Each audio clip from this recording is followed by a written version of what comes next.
Metabolism TV में आपका स्वागत है। आपके मेटाबॉलिज्म और स्वास्थ्य के बारे में सही जानकारी का स्रोत, कैंसर एंड मेटाबॉलिज्म। मैं फ्रैंक सुआरेज हूं, मोटापा और मेटाबॉलिज्म के विशेषज्ञ। ठीक है दोस्तों, हमारे पास कई लोग हैं जिन्होंने हमसे मेटाबॉलिज्म और कैंसर के बीच संबंध पर बात करने की अनुरोध किया है। ध्यान दें कि पुस्तक मेटाबॉलिज्म की शक्ति में एक अध्याय है जिसका नाम है हम सभी एक जैसे नहीं होते। यह अध्याय एक अंश था जिसमें ब्रेस्ट कैंसर के अध्ययन से हमें ब्रेस्ट कैंसर के बारे में अधिक ज्ञान प्राप्त हुआ। जब मैं मधुमेह के विषय में अध्ययन कर रहा था, मधुमेह की पुस्तक लिखने के लिए मैंने एक लेखक को ढूंढा, एक ऐसा व्यक्ति जिसे मैं सराहता हूँ, एक ऐसा अनुसंधानकर्ता जिसे मैं सराहता हूँ, एक ऐसा अनुसंधानकर्ता जो खाद्यानुसारी में विशेषज्ञ है, विशेष रूप से डॉक्टर शेंकर, जो मैं खाद्यानुसारी अनुसंधान के विषय में सबसे अधिक सराहता हूँ। और डॉक्टर शेंकर ने कहा कि मधुमेह का कैंसर के साथ एक बहुत गहरा संबंध है। ये मेरे ध्यान को आकर्षित करता है, मेरी जिज्ञासा को जगाता है और मैं खोज करने लगा। और वहां से मुझे देखने को मिला कि डायबिटीज और कैंसर के बीच एक संबंध है, क्योंकि दोनों मेटाबॉलिक प्रकार की समस्याएं हैं, ये मेटाबॉलिक विकार हैं ना। और फिर मैंने वहां से स्नायु तंत्र के सक्रिय और निष्क्रिय होने की जानकारी निकाली। आप इस पुस्तक में और देखेंगे, मैं सक्रिय और निष्क्रिय तंत्रिका के बारे में बात कर रहा हूँ। पैसिव और उत्तेजित, यह एक सरल भाषा में रखने का तरीका है जिसे चिकित्सक संवेदनशील और सहानुभूति प्रणाली कहते हैं ना। पूर्ण अवयव चयापचय प्रणाली का प्रबंधन सिस्टम नर्वस सिस्टम के द्वारा किया जाता है। क्या यह मतलब है कि यदि कोई शरीर के स्वतः न्यूरोनिक प्रणाली को नियंत्रित कर सके तो आप मेटाबॉलिज्म को नियंत्रित कर रहे हैं? मेटाबॉलिज्म की शक्ति किताब में पुनर्मुद्रण की गई थी और उसमें एक अध्याय जो सबको एक जैसा नहीं था। वास्तव में हम नेचुरल स्लिम केंद्रों में और हमारे मेटाबॉलिज्म सलाहकारों के साथ लोगों की मदद करने वाले स्थानों में हम पैसिव और उत्तेजित के बीच अंतर करने की तकनीक लागू करने से हमें बेहतर परिणाम मिलते हैं, क्या नहीं? क्योंकि अब हम अंतर कर सकते हैं कि कुछ लोगों को विशेष प्रकार की आहार आवश्यकता होती है क्योंकि उनका मेटाबॉलिज्म सुस्त होता है और दूसरों को उत्तेजित होता है। तो मूल रूप से यह हमें एक बड़ा अंतर दिया है ना। लेकिन आज मैं उस रिश्ते के बारे में बात करने जा रहा हूं जो कैंसर से बाहर निकलने के बाद से है ना। कैंसर मेटाबॉलिज्म और विषय से बहुत संबंधित है, वहां से नर्वस सिस्टम भी आया है ना, संबंधित है। मैं इसे समझाने के लिए छोटा समय ब्लैक बोर्ड पर जा रहा हूं। यदि आप किसी शब्दकोश या चिकित्सा शब्दकोश की तलाश कर रहे हैं तो एक स्टेडमैन्स शब्दकोश सबसे अधिक चर्चित है। अन्य है ना, मायर्स की तरह, लेकिन स्टेडमैन्स सबसे प्रसिद्ध है ना। स्टेडमैन के अनुसार मधुमेह को एक विकार, अव्यवस्था, मेटाबॉलिक विकार के रूप में परिभाषित किया जाता है। ठीक है, विज्ञान के आधार पर यह रोग शरीर की ग्लूकोज नियंत्रण प्रणाली को प्रभावित करता है और इसके कारण उच्च रक्त शर्करा स्तर होते हैं। मधुमेह और मोटापा दोनों अवयस्कता विकार हैं और चिकित्सा पाठ्यक्रमों में परिभाषित किए जाते हैं। इनका इलाज प्राकृतिक स्लिम केंद्र या पावर ऑफ मेटाबॉलिज्म की मदद से, डायबिटीज सिन प्रॉब्लम्स की सहायता से और व्यक्ति की व्यवस्था में आसानी से किया जा सकता है। और जब आप अपने मेटाबॉलिज्म में क्रम बनाते हैं तो सब कुछ संतुलित होता है, सब कुछ संतुलित होता है, सब कुछ काम करना शुरू होता है और व्यक्ति के कई गंभीर समस्याओं को ठीक कर दिया जाता है। थायराइड की समस्याओं, कैंडिडा संक्रमण, ऐसी सभी चीज़ों को नहीं। अब एक मेटाबॉलिक विकार वह है जो मोटापे का मूल है। अर्थात हर कोई एक ऐसे व्यक्ति को जानता है जो वे पतले मशहूर होते हैं, जो पागलों की तरह खाते हैं और वे अपना वजन बढ़ाने के लिए कुछ नहीं करते हैं। जॉर्ज के साथ नहीं। क्या आप देखते हैं कि वे पिज्जा खाते हैं, कोका कोला पीते हैं, जो भी हो, और वे कितने पतले हैं? नहीं।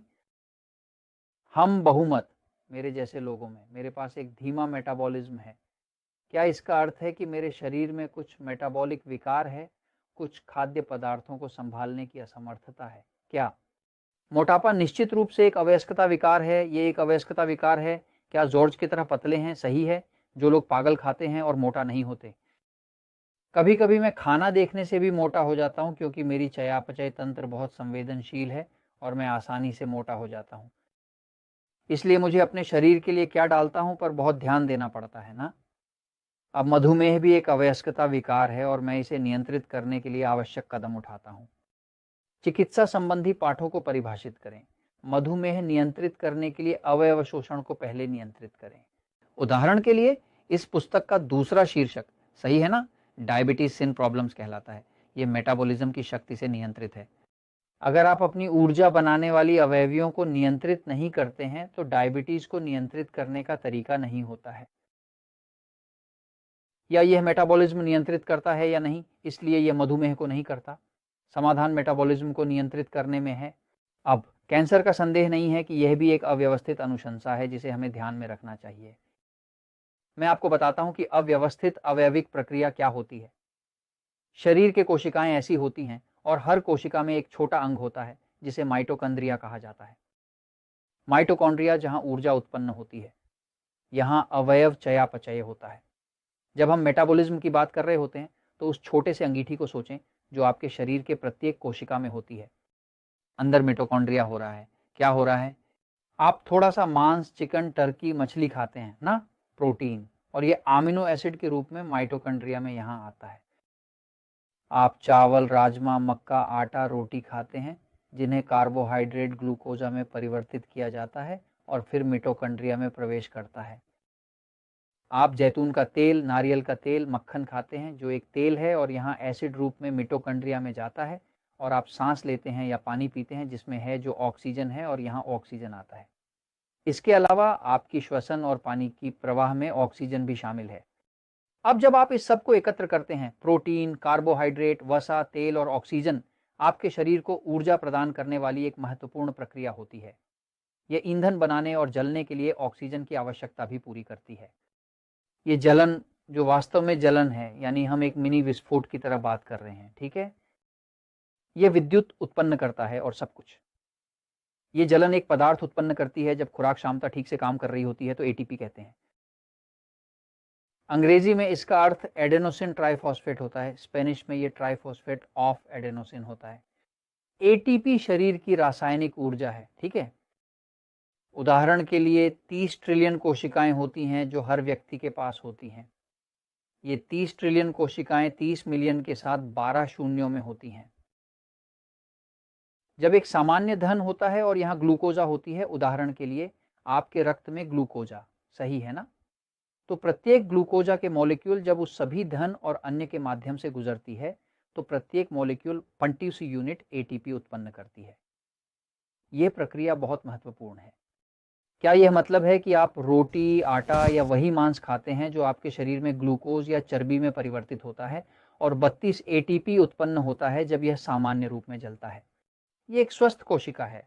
अब चलो 1 मिनट देखें कि यदि आपका मेटाबॉलिज्म खराब है, यहाँ अंदर कुछ अजीब चीज़ें हो रही हैं जो सही तरीके से काम नहीं कर रही हैं, तो आपके पास 32 एटीपी नहीं होंगे, कम होंगे।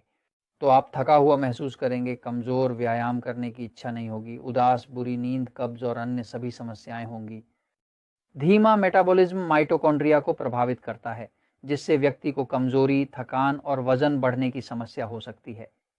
इसके कारण व्यायाम की इच्छा कम होती है और शरीर वजन बढ़ाता है। ये मोटापा है और ये डायबिटीज़ और अन्य में अनियंत्रित है। हम यहाँ एक कोशिका रखेंगे, सही है, जो कैंसर से पीड़ित है। क्या कैंसर कोशिका में भी माइटोकॉन्ड्रिया होती है? क्या हो रहा है? लेकिन वह माइटोकॉन्ड्रिया में दोष है। इसमें दोष है क्योंकि विषाक्त पदार्थों का प्रवेश हुआ, एक अन्य विकिरण प्रवेश हुआ, पोषक तत्वों की कमी थी या जो भी हो, और ये माइटोकॉन्ड्रिया अब ऑक्सीजन का उपयोग नहीं करती है। ये विकृत हो जाता है और अब ये एटीपी भी बनाता है, लेकिन ये खट्टीकरण द्वारा बनाता है। ये दोनों में अंतर है। ये प्रक्रिया बदल जाती है और अब ये एटीपी भी उत्पन्न करता है, इसलिए ये अलग है। यानी ये जंग, यहाँ ऑक्सीजन के साथ जंग होती है, ये सांस नहीं लेता है, ये जगह ब्राह्मण करती है। ये बहुत महत्वपूर्ण है। कैंसर कोशिका और सामान्य कोशिका के बीच अंतर है कि कैंसर कोशिका खाद्यान्न जलाती है और ऑक्सीकरण करती है। क्या हो रहा है? जब ये ग्लूकोज के साथ उत्पन्न होता है, यहाँ 32 उत्पन्न होते हैं, यहाँ केवल 2 उत्पन्न होते हैं। ये मतलब है कि 32 की बजाय 2 उत्पन्न करता है, इसलिए ये काफ़ी अक्षम है। यही कारण है कि कैंसर एक ग्लूकोज की भूखी कोशिका है जो विकासित होती है। इसलिए यदि आप कैंसर को एक आग की तरह पोषित करना चाहते हैं तो उसे ग्लूकोज, चीनी, आटा और रोटी देंगे और उसे पोषित करेंगे। और ये अंतर है कि कैंसर स्वयं में एक पागल कोशिका है जो अच्छी ऊर्जा नहीं बना सकती है और जो ग्लूकोज की बहुत ज़्यादा आवश्यकता होती है और जो ग्लूकोज की एक बड़ी खाने वाली होती है ना, वहाँ अंतर है और ये अवयव और कैंसर के बीच संबंध है। और मैं ये आपसे कह रहा हूँ क्योंकि सच्चाई हमेशा जीतती है।